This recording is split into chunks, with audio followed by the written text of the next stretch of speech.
इथे देवाऱ्यामध्ये मी पायरीवर लाल कपडा, छानसा लाल कपडा घालून घेतलेला आहे। हा तांब्याचा कलश मी स्वच्छ धुवून घेतलेला आहे आणि या कलशाला आपण आता हे चौ बाजूनी हळद आणि कुंकुमची बोटे लावून घ्यायची। पहिल्यांदा हळदीचं बोट लावायचं आणि नंतर कुंकुमचं। अशा तऱ्हेने चारही बाजूने आपण कलशाला कुंकुमची बोटे लावून घ्यायची। कलश पाण्याने पूर्ण भरून घेतलेला आहे। त्याच्यात आपण ही सुपारी, 1 रुपयाचं नाणं आणि ह्या दुर्वा घालूया। नंतर कलशामध्ये 5 प्रकारच्या फळझाडांची 5-5 पाने घेऊन आपण कलशामध्ये ठेवायची। पानं स्वच्छ धुवून घ्यायची आणि पानं ठेवताना देठ खाली व हा भाग वर यायला हवा आणि कलशामध्ये पाणी ठेवत असताना देठाचा स्पर्श पाण्याला व्हायला हवा। अशा प्रकारे ही सर्व पानं आपण लावून घ्यायची। नंतर पूर्ण माप भरून तांदूळ ठेवायचे आणि तांदळाची अशी रास करायची व त्याच्यावर आपण हा असा कलश ठेवायचा।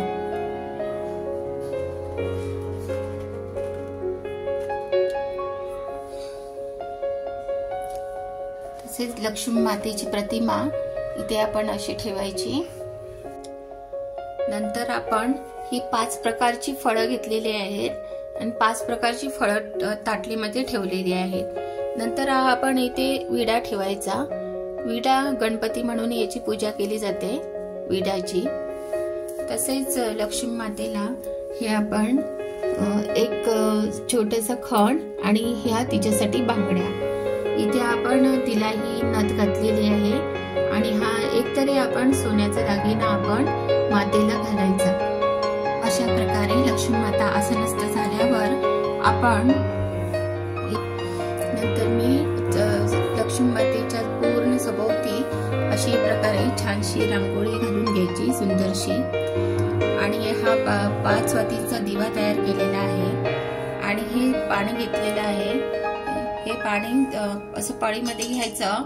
ओम केशवाय नमः, ओम नारायणाय नमः, ओम माधवाय नमः असं उजव्या हातामध्ये पाणी घेऊन आपण ते पाण्याचं आचमन करायचं व नंतर ओम गोविंदाय परत पुन्हा पाणी घेऊन असं ओम गोविंदाय नमः म्हणून या ताम्हणात पाणी सोडायचे व नंतर हे तुळशीपत्र घेऊन देवीला असं आंघोळ घालायची, म्हणजे थोडंसं पाणी शिंपडायचं। ओम गम गणपते नमः म्हणून गंध लावायचा। नंतर लक्ष्मी मातेला हळद कुंकू लावायचं। पहिल्यांदा गणपतीला आपण हळद व कुंकुम लावणार आहोत।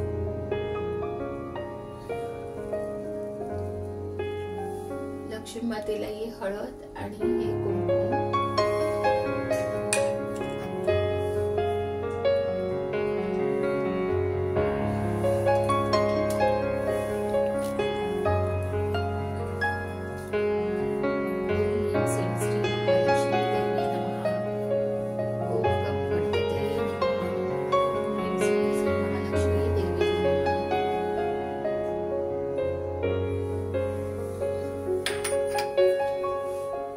आपण हे गणपतीला वस्त्र व्हायचं।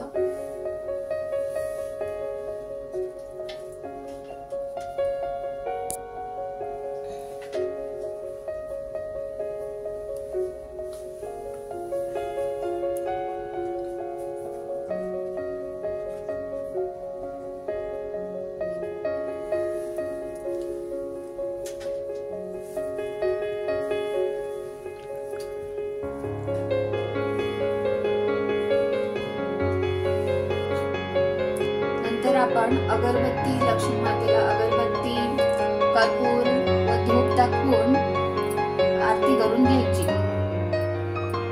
अशा प्रकारे आपली पूजा पूर्ण होते व नंतर आपण तीर्थ आणि नैवेद्य मातेला अर्पण करायचा।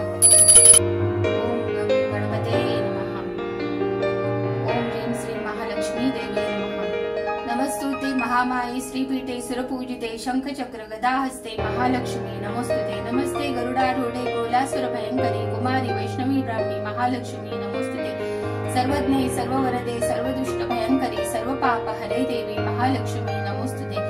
सिद्धी बुद्धी प्रदे देवी भुक्तिमुक्ती प्रदायिनी मंत्रमूर्ते सदा देवी महालक्ष्मी नमोस्तुते।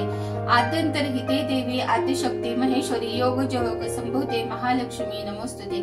स्थूल सूक्ष्म महारौद्रे महाशक्ती महोदरे महापाप हरे देवी महालक्ष्मी नमोस्तुते। पद्मासन स्थिते देवी परब्रह्म स्वरूपिणी परमेशी जगन्मात महालक्ष्मी नमोस्तुते। श्वेतांबर धरे देवी नाना अलंकार भूषिते जगस्थिते जगन्मात महालक्ष्मी नमोस्तुते। प्रकारे महालक्ष्मी अष्टक म्हणून कथा वाचून व महालक्ष्मीची मनोभावे आरती करून आपण मनोभावे महालक्ष्मीची दर गुरुवारी पूजा करावी। अशा प्रकारे आपली पूजा आता संपन्न झालेली आहे।